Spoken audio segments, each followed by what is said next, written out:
What is going on, guys? This is Jake at thatfitfriend.com, and today I'll be reviewing the Adidas RapidMove ADV HIIT 2. Now, three things to like with this shoe. Number one, I really like the Lightstrike Pro cushioning in this model. It has a nice bounce to it, it feels very forgiving, and I think if you are somebody who is primarily doing HIIT workouts classes, and you like to sprinkle in a lot of runs with your workouts, whether that's for warm-up or cool-down or for intervals, this model's midsole will feel really good, has a nice amount of pop to it, and I think you will enjoy it, especially if you like a more cushioned ride that has a bit more pop to it through the forefoot. The second thing to like with this shoe is the torsion system. So something I noticed with this model is when you're doing more multi-directional work and you're doing single leg hops, for example, this model feels pretty good in the sense of giving you a little bit more feedback through that midfoot. You can almost kind of feel it like locking down that midfoot, but then also giving you a little bit of kick depending on what you're doing. So for example, when doing single leg jumps and a lot of skater strides, you can load up into that midfoot, you feel pretty planted, and then you feel a nice little kick through the Lightstrike Pro and the torsion system. So I do enjoy that with this model.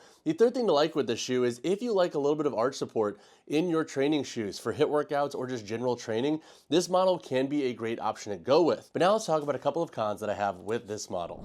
Okay, so three cons that I have with this model is number one, I don't necessarily love the boot construction. And now I'm really curious on feedback from folks who do buy this model and train in them, because what I've noticed with this shoe, unless I crank the midfoot down in this model, I almost kind of feel like my heel isn't as secure with this booty style construction. And more specifically, I think if you have a lot of length at the end of this toe box in your shoe, you'll probably notice this a lot more. So all that to say, I think if you like a little bit more structure to the boot of your shoes, you may want to look into other options out there. The Free Metcon 6 would likely give you a slightly better bet there. The Nano X5 gives you a bit more structure in the boot as well. And so that would definitely be something to think about. And then if you do try this shoe on, and it does feel a little bit too long, you may want to size them down a half size if you have a narrow or medium foot width.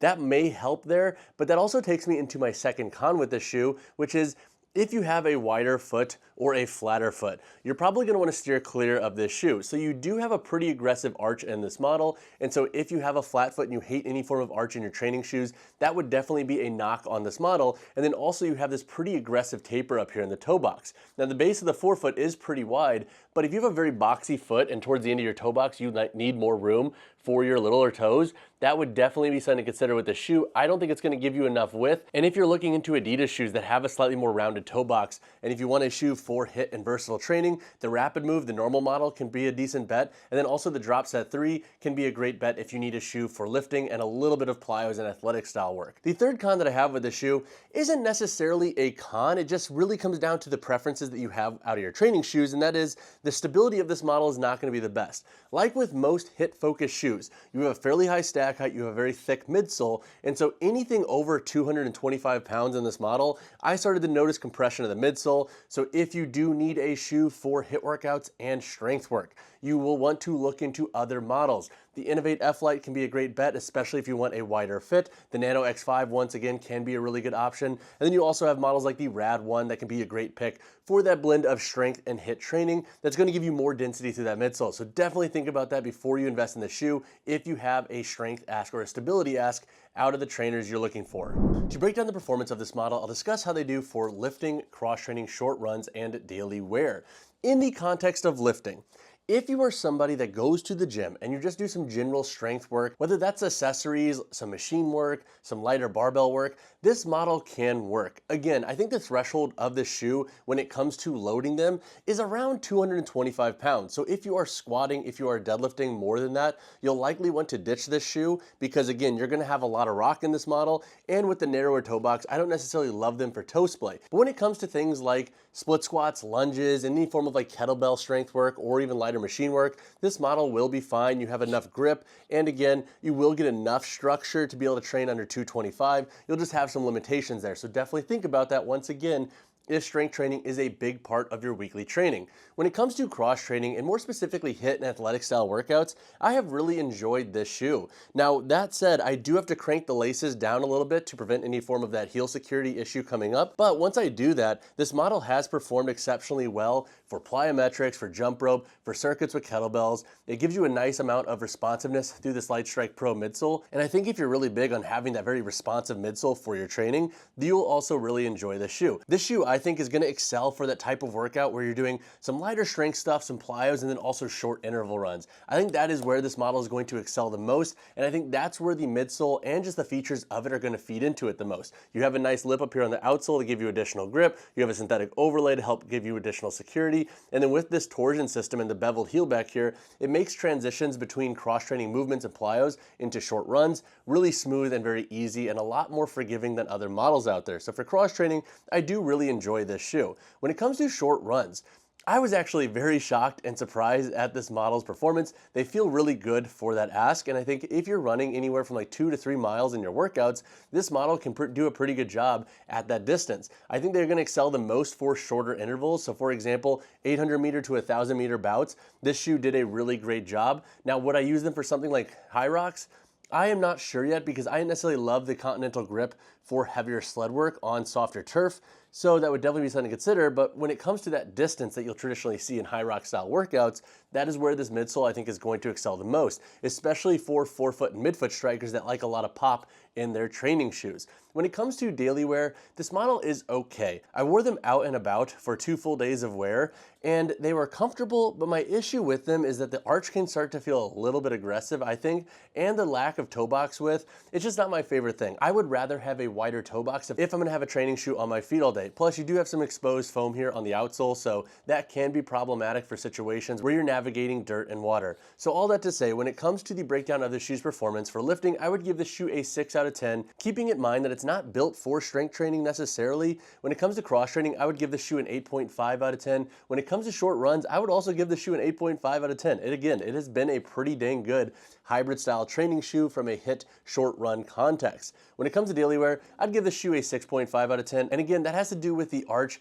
and the lack of toe box width. When it comes to the price of the ADV HIIT-2, you can expect to pay $120. Now, if you're buying this shoe exclusively for classes, I do think that price point is worth it. It has a similar price point to models like the Nike Free Metcon 6, which is in the same category of performance shoe as this model. So all that to say, I think if you understand where the shoe is going to excel and you like the first model, or if you just really like that Lightstrike Pro foam that Adidas uses in their running shoes and some of their other training shoes, then you'll resonate with this model, and the price point I think makes a lot of sense. All right, now let's answer the question, who should buy this model? So number one, if you are somebody who likes a bit of arch support in your training shoes, this can be a really good option to go with. You get a good amount of arch support, and with that torsion system, it also helps give you additional midfoot security and stability. The second context where I think this shoe makes a lot of sense is if you're somebody who is regularly taking classes 2 to 3 times a week, and those classes involve short runs at faster paces and slower paces, and then those classes also blend in some strength and multi-directional work and plyos, this shoe also makes a lot of sense. The third context is if you're somebody who wants that training shoe that you can run 2 to 3 miles at a time in one single bout, this can also be a pretty good option. Once again,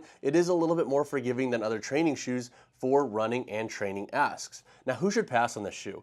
Number one, if you have flat feet, I would say probably skip this shoe just because the arch is going to feel very aggressive for you in my opinion. The second context is if you have a boxier foot, again, the width is not going to be there for you. And then number three, if you are somebody who is big on having more ankle support and more heel support with your HIIT training, and you need a shoe that's a bit more dense for strength work, this would also be a total pass for you. All right, so when it comes to the sizing and fit of this shoe, I would say size them similar to your other Adidas training shoes or Reebok training shoes or Nike training shoes. Now, when it comes to the width of this model, it has a regular fit. I have an E to double E width foot, and I'm like right on the cusp of this toe box, feeling a little bit uncomfortable for all day wear. So I think if you have a narrow, medium, and slightly wider foot width, true to size in this model will be a safe call. Now again, if you are somebody that wears Adidas training shoes now, and you find that you have, I would say, like a thumb's width at the end of your toe box, you may want to consider the heel construction, and if you buy this model, consider that you may find them to be a little bit too long. You might need to size them down a half size, but I would definitely start true to size in this model just to see where that lands for you first. But wrapping all of that up, true to size will be a safe call in this shoe, in my opinion, for narrow, medium, and slightly wider foot widths. Anything over a double E width, I would say pass on this model entirely. All right, so we're discussing the weight, heel toe drop, and insole in the ADV2 here. We have a weight of 10.90 ounces for my size 10 model. The heel to toe drop of this shoe is not disclosed, but it feels like it's around probably 3 to 5 millimeters if I had to guess based on the other training shoes that I review. And then when it comes to the insole in this shoe, this model does have a thin foam removable insole, but do note it can be kind of a pain to take in and out at times. but you can remove the insole if you need to put in your own orthotic when using this shoe. All right, now let's break down the construction of the ADV2. Looking at the toe box up here, you have an extended outsole layer that wraps up. I like this for security and durability purposes. You also have a synthetic overlay that covers the entirety of the toe box, and then you have this mesh upper that runs throughout the forefoot into the midfoot. You have that traditional Adidas branding here on the lateral side, and then you have a similar construction and material use throughout the medial side of this shoe. Back here in the boot, you also have a synthetic overlay that wraps around the entirety of this boot. You have a bit of structure with this boot internally, and then you also have this booty style construction with this looser, stretchy knit upper. You have an external heel tab back here and a tongue tab. And then looking at the midfoot of this shoe, you have 1, 2, 3, 4, 5, 6 core eyelets that go up. You also have the adjustable lacing, so you can crank these down if you need a snugger fit, which I think some might need if they find that the boot's just a little bit too loose for their needs. So definitely don't be afraid to use these bottom eyelets to help get a slightly more lockdown fit with the shoe. It'll help give you more midfoot security. And then looking at the midsole of the shoe, you have the Lightstrike Pro midsole that runs throughout. Again, you do have a nice amount of pop in this model. I also like that there's details like this break up here in the forefoot, gives you a little bit more pop. And then this red material here, it's a TPU. This is the Torsion System. That's what gives the midfoot in this model a little bit more structure. So as you can see, the forefoot has more play, but then the midfoot is a little bit more structured. And then back here in the boot, you have a thicker midsole, and there is a bit of beveling here. And then looking at the outsole materials, you have the Continental rubber here on the forefoot. You have some exposed foam here for flexibility. And then you also have a rubber outsole back here, and it is non-marking. Again, you have that removable insole in the shoe, but if you have additional questions on this model's construction, drop a comment down below. All right, now let's answer the final question. Would I buy this shoe again?